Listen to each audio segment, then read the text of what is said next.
और बताती हूँ क्या होता है जब तुम एक अजनबी से मिलते हो और वो देखते ही देखते तुम्हारे लिए सब कुछ हो जाता है। मैं जब बैठा समंदर किनारे पर, मैंने देखा उसे अल्हड़ नदी जैसी खुद से लड़ते हुए। मैं जाके बैठा बगल में और हाथ थाम लिया उसका।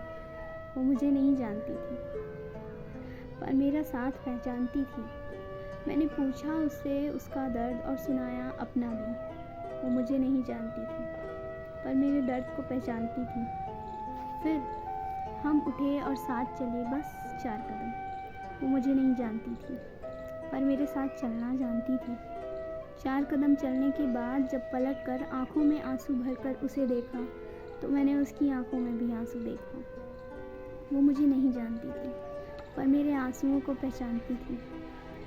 हमने फिर हाथ थामा और 4 कदम फिर साथ चले। और इस बार जब हाथ थामा तो याद आया कि वो मुझे नहीं जानती थी पर मेरा साथ निभाना जानती थी।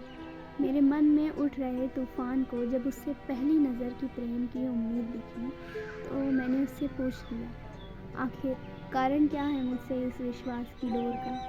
उसने कहा, मैं तुम्हें नहीं जानती पर इस विश्वास को पहचानती हूँ। फिर क्या था, दिल ने अंदर ही अंदर फैसला किया कि इस बिखरे हुए दिल को समेट कर अपने साथ ले जाऊंगा, फिर उसे एक घर बनाऊंगा।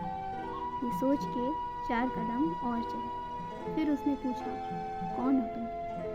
फिर मुझे याद आया वो मुझे नहीं जानती थी पर मेरे ख्यालों को पहचानती थी। मैंने जवाब दिया, कहा, मैं तुम्हारी खातिर कोई नहीं। अगर जान गई तो मुझ में और समाज में फ़र्क कैसा।